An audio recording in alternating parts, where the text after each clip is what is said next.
Life is a winding road, no telling where it goes.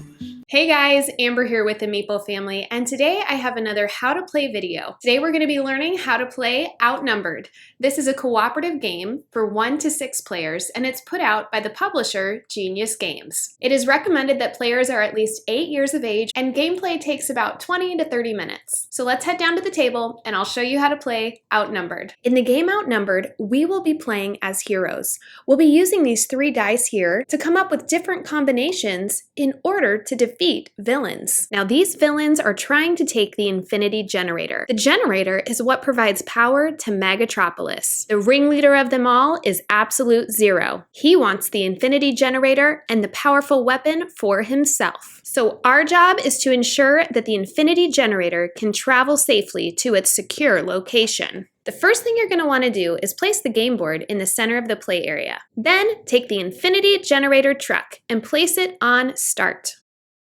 The next thing you're going to want to do is take the 5 barricade cards and place them at the bottom of each lane.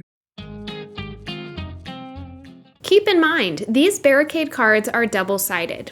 If you'd prefer, you can fold the card for a more 3-dimensional look, but I can't bring myself to do this, so I'm just going to use this side. Next, each player will select a hero card. Each of these heroes have asymmetric special abilities. You can go ahead and read through these and pick the hero that you would like to use for the game. Go ahead and place the heroes face up next to each player. You can put any unused hero cards back in the box. Now let's talk about setting up our villains. For the villain deck, there's a couple different modes we can choose from. If you'd like to use the sidekick mode, which is just standard difficulty, go ahead and only use the villains with the blue background. If you'd like to do the hero mode, which is a hard difficulty, you're going to use all the villains. Go ahead and give them a good shuffle. Make sure you leave Absolute Zero out. Once you've shuffled all the villain cards, split the deck in half.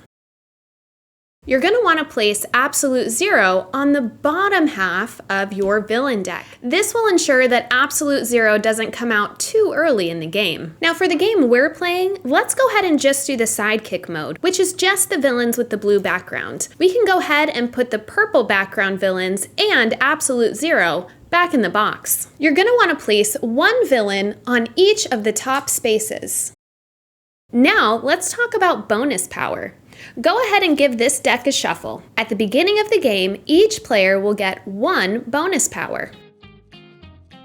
We'll talk about these in a moment and how you can earn more throughout the game. If we were playing the hero mode difficulty, which is the purple background villains mixed in with our blue, then we would also use the event deck. But since we are just playing the sidekick mode, we'll go ahead and put these back in the box. And we'll go over what these do later if we were playing the hero mode, which is the more difficult mode.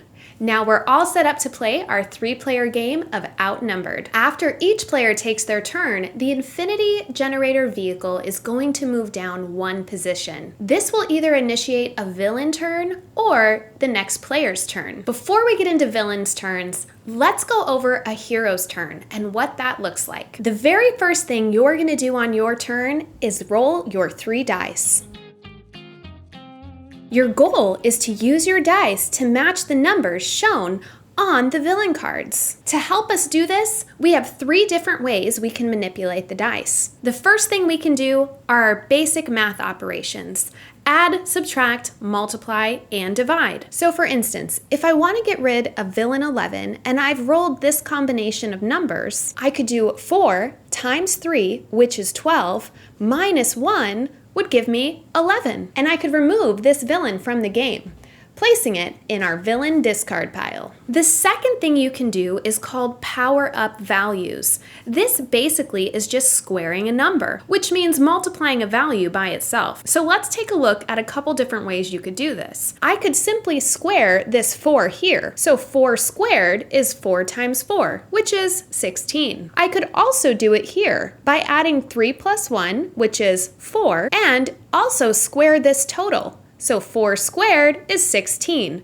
So both of these could get the same number of 16 using the power up ability. The power up ability really comes in handy when you're trying to defeat villains with higher values. Now let's go over the third and final thing.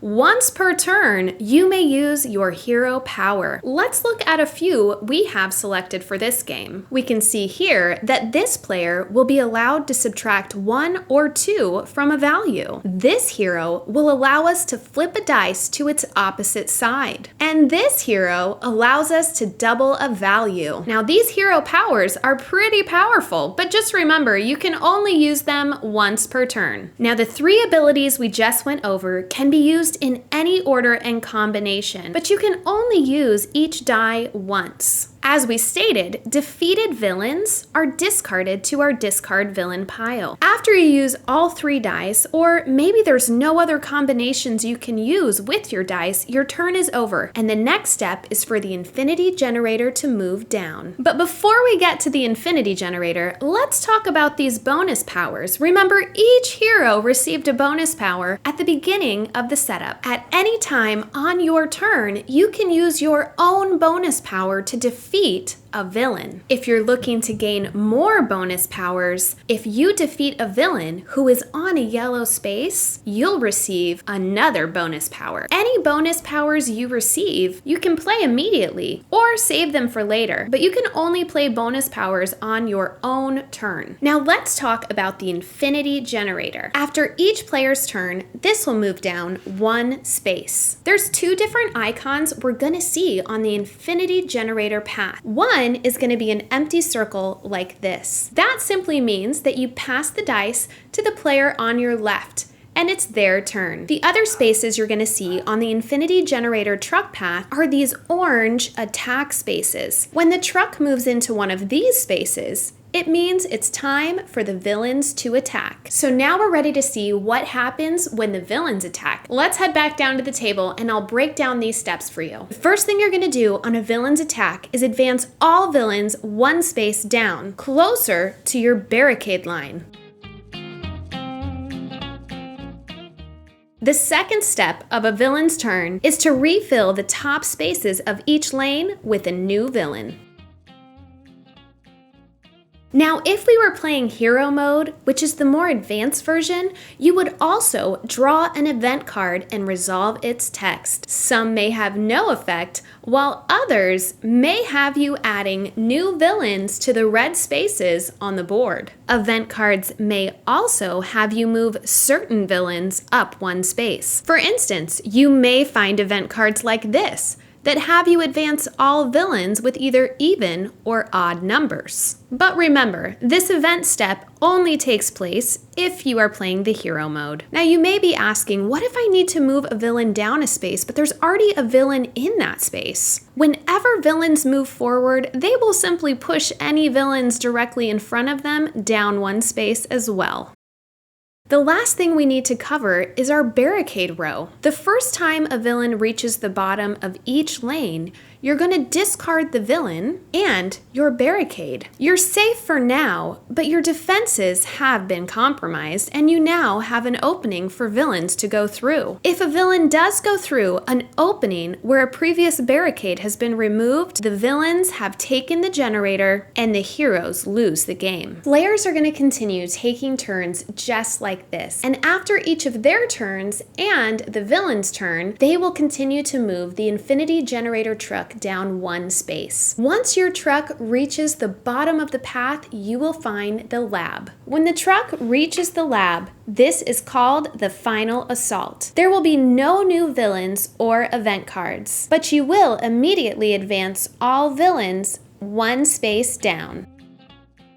When in the final assault, after each player's turn, no new villains will be drawn. You will simply advance current villains down 1 space. The game is going to conclude in one of 2 ways. Either a villain has gotten through one of your previously removed barricade spaces. In that case, the heroes lose and the villains have stolen the generator. The other way the game will conclude is if the truck has reached the lab. And in addition to that, you are able to clear all all villains from the board. When this happens, you've won the game. You then can calculate your score. You'll get 10 points for safely getting the truck and generator to the lab. You'll also get 3 points for each barricade that's still intact and on the board. If you were playing the hero mode and you were able to defeat Absolute Zero using only dice, you'll get 5 points. If you have younger players that would like to play, you can also play in training mode. When you play in training mode, only get villains numbered 1 through 10. You'll also only use the 3 center lanes. You won't need any barricades, bonus powers, or event cards. You can put those all back in the box. You will also only need 2 dice. Play will proceed as normal, but players don't lose the game if villains make it through the defense. The other heroes will stop them. Instead, you can simply track how many villains got through and try to beat your score in later games. And that is how you play